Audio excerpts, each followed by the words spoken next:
Snow hammered the pavement like tiny shards of glass, swirling around the street lamps of Madison Avenue, as if the city itself were losing pieces of its own light. Henry Walker stopped mid-stride, the cold slicing through his tailored coat, his breath turning to fog. He wasn't supposed to be here, not on this street, not on this night, not in this moment that would shatter the life he thought he understood. A small figure stood by the black iron fence, barely visible through the storm. Boots half buried, backpack hanging crooked, a girl no older than 4 or 5, trembling as if the winter was swallowing her whole. When she lifted her face toward him, her eyes were wet with snowflakes and something far heavier. "Sir," she whispered, voice breaking like thin ice. Mum didn't come back. That single sentence cracked open a door Henry had kept locked for years, a door to memories of his own little girl, lost too soon, and the deep trauma he never dared face. And in that instant he knew. This wasn't chance. This was a second chance. Before we begin this emotional story, tell us in the comments from which city you're watching, and don't forget to leave your like to keep following us. Snow drifted across the sidewalk in restless spirals as Henry crouched to meet the girl's eyes.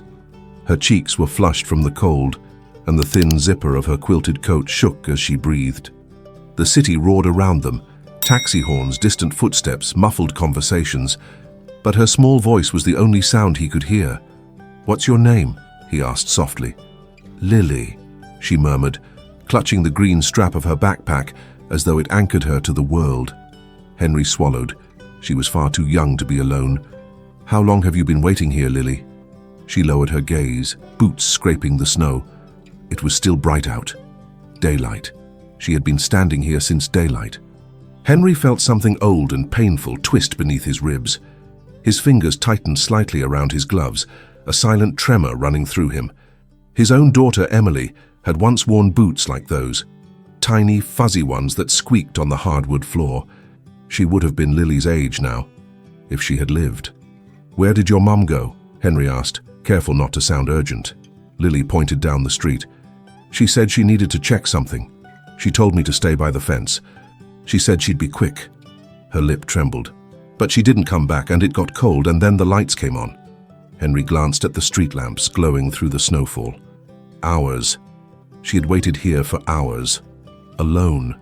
Something inside him, something he thought had frozen after Emily's death, began to thaw painfully. "You did the right thing staying here," he said gently, "but it's too cold for you to stay any longer.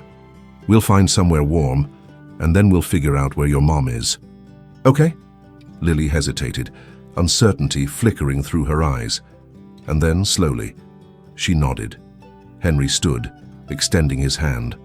Her small mitten pressed into his palm, trusting him without question, and it struck him like a blow.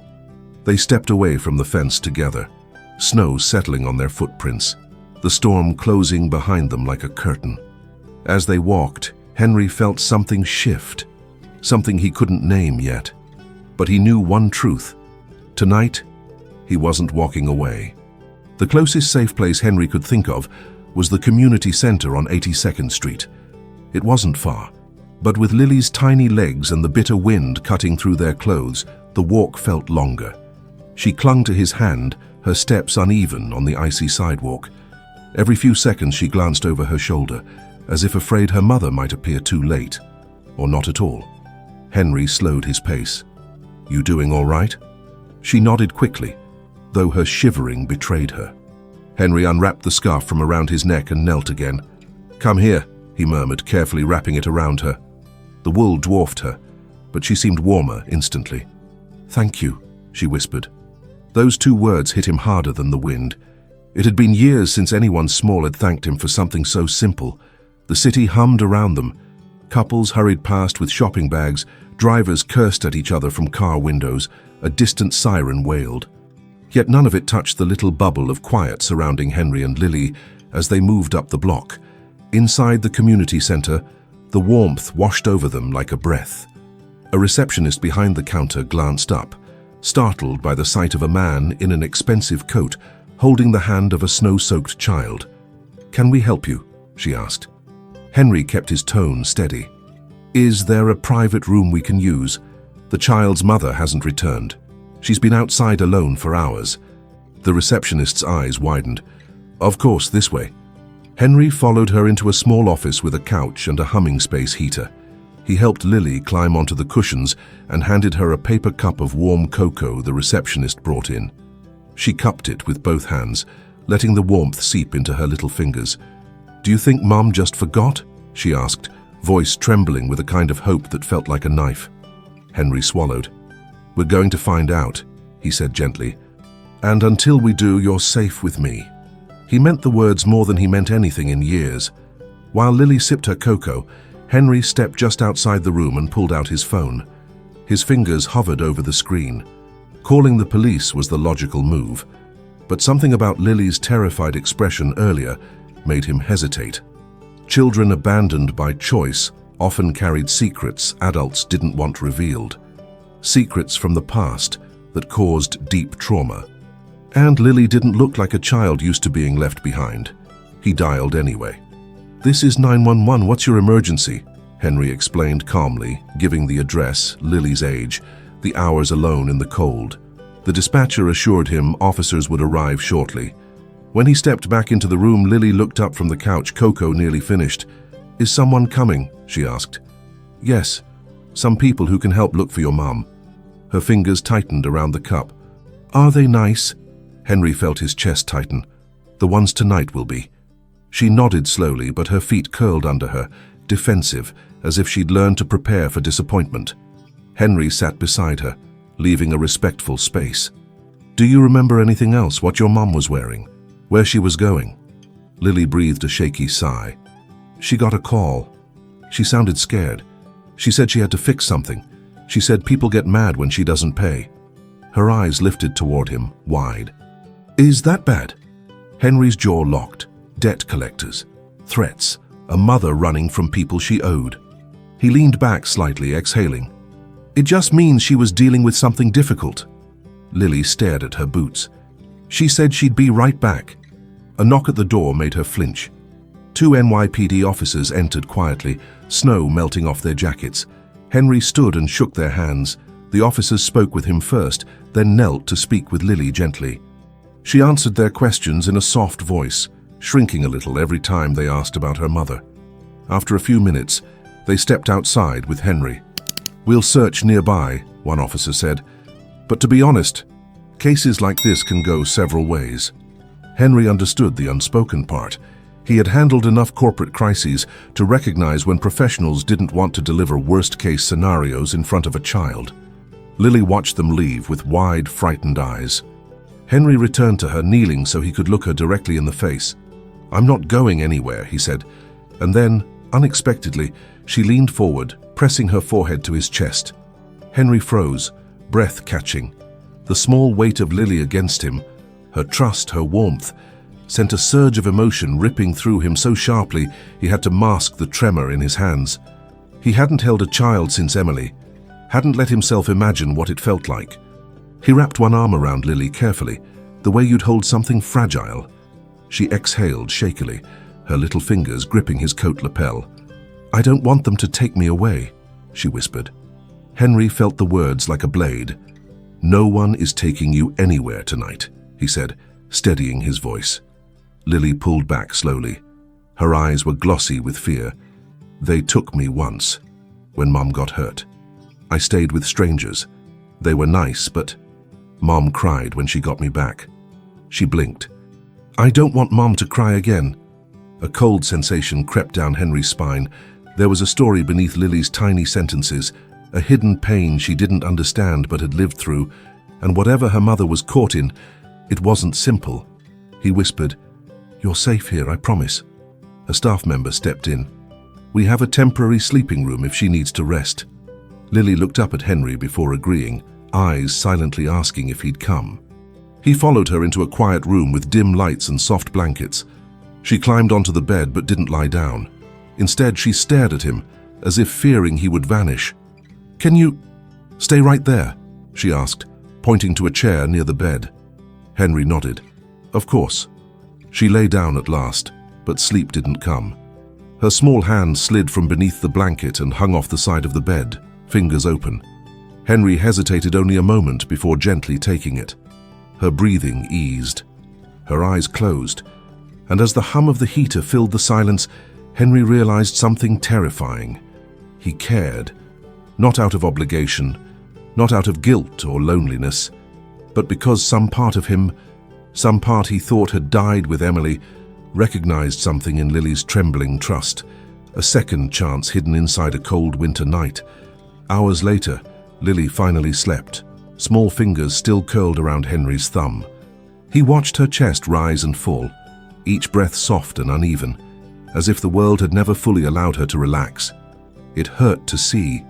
It hurt in ways he wasn't prepared for. Henry stepped outside to speak with the staff. "Any updates from the police?"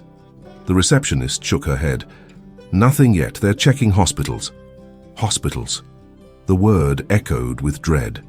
Henry returned to the room, lowering himself back into the chair. His phone buzzed. Emails, missed calls, messages from board members expecting their millionaire CEO to be preparing for tomorrow's meeting. He ignored them all. Hours passed.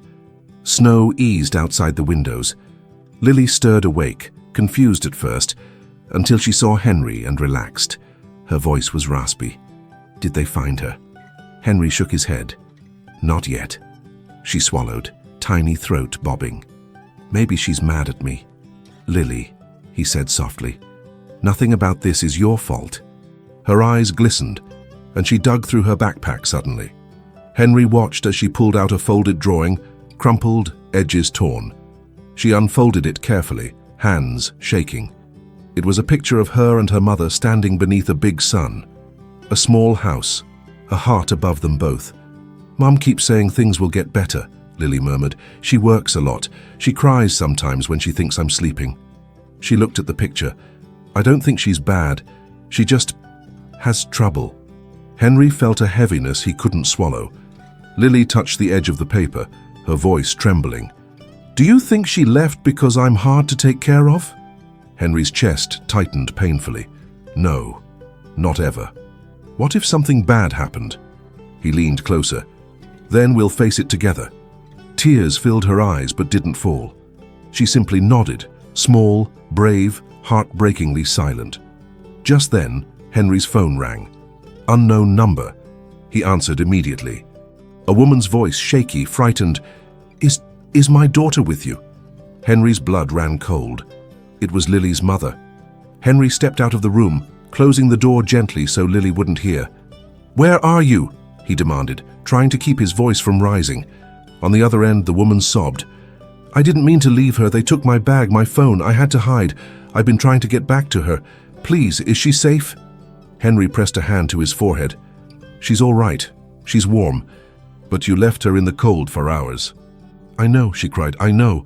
I thought I'd be back in 10 minutes, but they were waiting for me.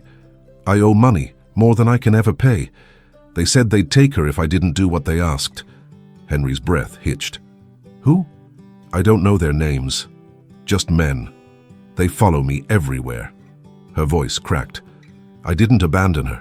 I was trying to keep her safe." Henry leaned against the wall, snow boots squeaking on the linoleum. The situation was far worse than he expected. "Where are you now?" "Near the old laundromat on 89th. I can't go inside the shelters. They watch those places." Henry closed his eyes. His instinct told him to call the police immediately. But if the men were real, if they truly threatened Lily... He exhaled sharply. "Stay where you are. I'm coming to get you." There was silence. Then, "Why are you helping us?" Henry had no answer, he was ready to admit. Finally he said, "Because your daughter deserves better than fear." He hung up, grabbed his coat, and returned to Lily. "I'm going to bring your mom back," he said gently. "I need you to stay here with the nice people working tonight." Lily's face paled. "Are you coming back?" Henry kneeled, cupping her cheek. "I promise." He turned to leave, but felt a tug at his coat. Lily held his lapel tightly, eyes glistening. "Please, don't let her be hurt." His heart ached. "I won't." He stepped into the freezing night, snow crunching beneath his shoes, determination burning through the cold. He was going to find her mother, no matter what waited in the dark. The streets were quieter now, the storm easing into a gentle drift. Madison Avenue stretched ahead, empty and cold. Henry walked fast, his breath sharp in the air, his mind racing. He hadn't felt this kind of purpose in years, not since the days he ran to hospital waiting rooms, praying Emily would wake up. He reached 89th Street quickly. The laundromat's neon sign flickered, casting blue light across the snow. And there, huddled in the narrow space between the building and a dumpster, was a woman. Thin, shaking, clothes soaked, face streaked with dirt and tears. "Lily's mum?" Henry asked. She flinched before recognizing him. "Is she really okay?" "She's safe," he said. "At the community center." Her knees buckled with relief. Henry caught her before she fell completely. "I tried," she whispered, voice breaking. "I tried to keep her warm today. I told her to stay by the fence so she wouldn't see them follow me." Henry steadied her. "You need help. Real help." She shook her head in panic. "If I go to the police—" "I'll deal with the police," Henry interrupted. "You need to come with me now. Lily needs you." Tears streamed down her cheeks. "I don't deserve her." Henry's jaw tightened. "Maybe, maybe not. But she loves you. And she waited for you. And she believes you'll come back." Her hands flew to her mouth, shoulders trembling. Henry supported her as they walked, and by the time they reached the community center, the sky had begun to lighten, early dawn brushing pale gold against the buildings. The moment Lily saw her mother in the doorway, she ran. "Mom!" Her mother dropped to her knees, sobbing as Lily collided with her, arms locking around her neck. "I'm sorry," she cried, holding her daughter tightly. "I'm so sorry." Henry stepped back, letting them collapse into each other. Staff members approached, police soon after. Statements were taken, promises of protection were made, a shelter for victims of financial coercion was arranged, resources, safety, a second chance. Lily looked back at Henry, eyes soft, grateful. He managed a small smile. And for the first time in years, the ache in his chest eased. A week later, Henry returned to the community center, not out of duty, but out of something far quieter and deeper. Lily and her mother were now living in a protected shelter, receiving care, therapy, and support the system had denied them for years. When Lily spotted him at the entrance, she ran toward him with the bright, relieved smile of a child finally allowed to feel safe. She handed him a drawing, this time with 3 figures under a warm yellow sun: Lily, her mother, and Henry. A small red heart floated above them. Henry felt something loosen inside him, something he had held too tightly. The grief, the guilt, the locked-away tenderness he thought had died with Emily. Lily hadn't replaced his daughter. She had reopened him. She had given him a second chance at love, empathy, and connection. He knelt, hugged her carefully, and whispered, "You're brave, Lily, and you're never alone." As he stepped outside, snow drifting softly through the morning light, Henry understood something he never expected. Sometimes the family you save becomes the family that saves you too. Thank you for staying with us until the end of this heart-touching story. Tell us in the comments which moment touched you the most. Subscribe and turn on the bell to receive more stories that inspire and transform. Leave a like if you believe in the invisible strength of kindness, dignity, and family. And thank you for being part of this community that believes in stories with soul.